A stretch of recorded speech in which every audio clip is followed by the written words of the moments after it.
Hi నమస్తే అండి. నేను సారంగపాణి. ఈరోజు వీడియోలో నేను ప్రస్తుతానికైతే నాకు ఈ బైకు ఒక 14 సంవత్సరాల క్రితం నుండి నేను వాడుతున్నానండి. ఇప్పుడు కాకపోతే కొంచెం లాంగ్ జర్నీ అవుతుంది కాబట్టి వేరే బండి తీసుకుందామనే ఆలోచన ఉండే.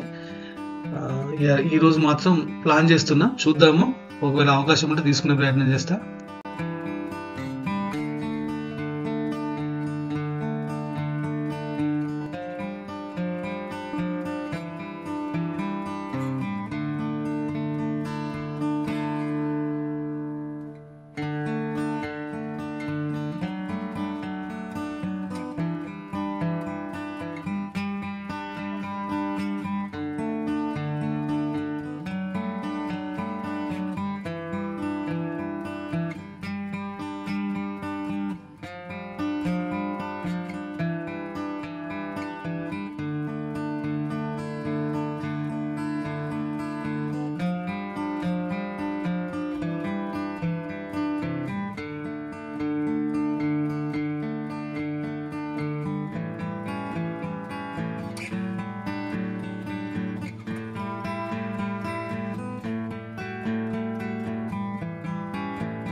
నేను ఇంతకు ముందు తీసుకున్న బైక్ కూడా ఇక్కడ భద్రకాళి టెంపుల్ని పోయి చేయించుకున్నానండి. అదే విధంగా ఇప్పుడు తీసుకున్న బైక్ కూడా అక్కడనే చేయించుకున్నాను. నాకు అది సెంటిమెంట్. ప్లీజ్ సబ్స్క్రైబ్ చేయండి. Thank you.